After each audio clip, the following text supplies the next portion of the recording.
को छोड़ के मत जाओ, वृंदावन सुना हो जाएगा।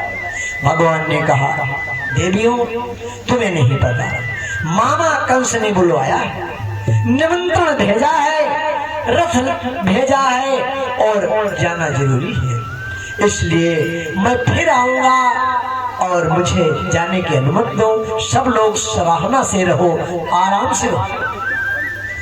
आज सभी देवियों को समझाकर भगवान का रथ आगे बढ़ा। राधे मैया आई, करुण विलाप कर रही।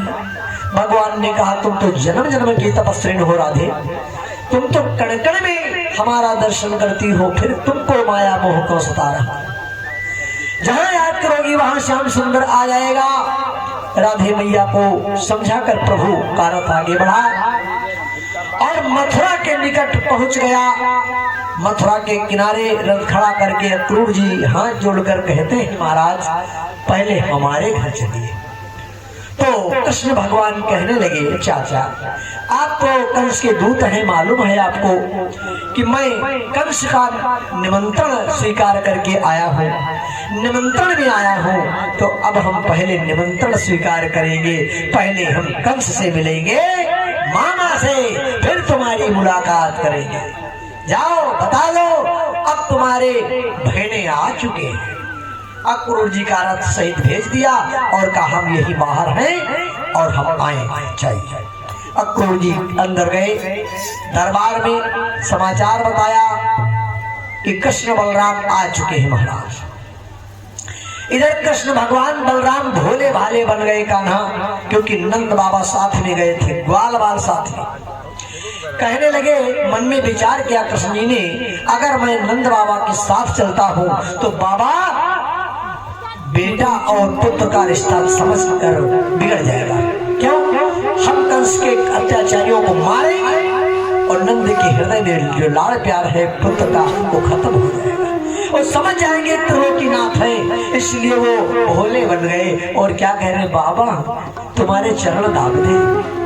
तो वहां किनारे, गांव के किनारे पड़ाव नहीं डाले तो लोग बाहर जाते, तो ऐसे पड़ाव डाले, अंदर पहुड़े नंद बाबा, सबका सामान धरा बचाए रहे और कन्हैया जी चरण दाग रहे। बाबा मन कहता है या मथुरा नगरी किनारे किनारे देखिए। तो बाबा ने कहा, बेटा ये अपना जंगल वन नहीं, अपनी नगरी नहीं, ये तो अनवन है, एक कंस की नगरी है। यहाँ न जाने कैसा षड्यंत्र रचा गया हो। सुबह चलो साथ में चलेंगे। नहीं बाबा, मन कहता है ऊंचे ऊंचे महल दिखाई पड़ रहे थे, जरा देखने चले जाएं। और नहीं अकेले भेज रहे हो तो गानों को भेज दो साथ में, अभी आ जाएंगे। बाबा ने कहा, जाओ भाई, नहीं मानते बाल बालों, किनारे किनारे दिखाए करके लेकर चले आना कहीं। ठीक। नंद बाबा बेचारे सामान्य हुआ देखते रहे, सबका व्यवस्था देखते रहे कि अब आओ ग्वाल बाल। कृष्ण भगवान चले, बलराम चले, ग्वाल बाल चले। और मथुरा के अंदर जब महल के अंदर फाटक के अंदर प्रवेश करने लगे तो मथुरा की नगरी की जो नारियां हैं ऊंचे ऊंचे महलों से देख रही है। क्या है? ओहो, ये नीलांबर वाले पीतांबर वाले कौन है बहना? तो दूसरी कहती, सजनी तुम्हें नहीं मालूम, यही कृष्ण बलराम है वृंदावन मथुरा के जो आ रहे हैं। एक ने कहा, हमको लगता है कंस ने चालाकी से बुलवाया है, इन दोनों का बलिदान कर देगा। दूसरी ने कहा, भूल जाओ सजनी, अरे जिसने जन्म के समय के बाद पूतना आदि राक्षसी को मार डाला, ऐसे कृष्ण बलराम को तुम मामूली समझती हो? कहीं कंस ना बलिदान हो जाए। भांति भांति के विचार हो रहे और इधर शेर के समान दौड़ते हुए कृष्ण बलराम दरबार में घुस रहे।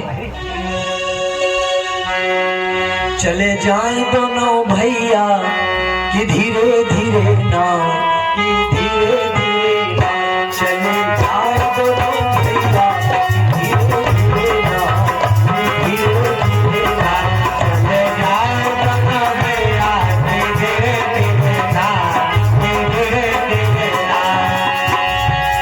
अरे धीरे धीरे ना, धीरे धीरे ना, चले जाओ चले जाओ चले जाओ दोनों भैया धीरे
एक एक कदम बढ़ा रहे, मालूम होता कोई शेर आए।